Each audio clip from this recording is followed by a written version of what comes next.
Epstein ഫയൽസിന്റെ വിഷയങ്ങളുമായി ബന്ധപ്പെട്ട ചർച്ച ലോക്സഭയിൽ വീണ്ടും ചൂടുപിടിച്ചിരിക്കുകയാണ്. പ്രധാനമന്ത്രിയുടെ പേര് നിരവധിയായ തവണ എപ്സ്റ്റീൻ ഫയൽസിൽ പരാമർശിക്കപ്പെട്ടിരിക്കുന്നതുമായി ബന്ധപ്പെട്ട കാര്യത്തിൽ ഈ രാജ്യത്തോട് നരേന്ദ്രമോദി ഉത്തരം പറഞ്ഞേ പറ്റൂവെന്ന് പ്രതിപക്ഷം ഒന്നടങ്കം പറയുകയാണ്. എന്തുകൊണ്ടാണ് എപ്സ്റ്റീൻ ഫയൽസിൽ നരേന്ദ്രമോദിയുടെ പേര് വന്നിരിക്കുന്നത്? ആകസ്മികമായി വന്നുവെന്ന് പറയാൻ കഴിയില്ല. ട്രംപിന് അടിയുറവയ്ക്കുന്ന നിബന്ധനകൾ നരേന്ദ്രമോദി പാലിച്ചിരിക്കുകയാണ് എന്നുള്ളത് വളരെ വ്യക്തമായി കഴിഞ്ഞിരിക്കുന്നു.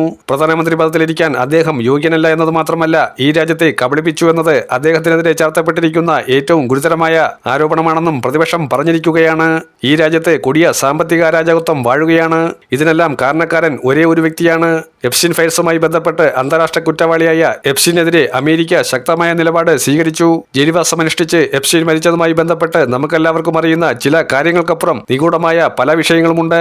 എപ്സ്റ്റീൻ ഫയൽസിന്റെ ഓരോ പേജുകളും അതുമായി ബന്ധപ്പെട്ട ഓരോ കാര്യങ്ങളും പബ്ലിക് ഡൊമൈനിലേക്ക് എത്തപ്പെടുമ്പോൾ ജനങ്ങൾ പരിഭ്രാന്തിയോടെ കാണുകയാണ്.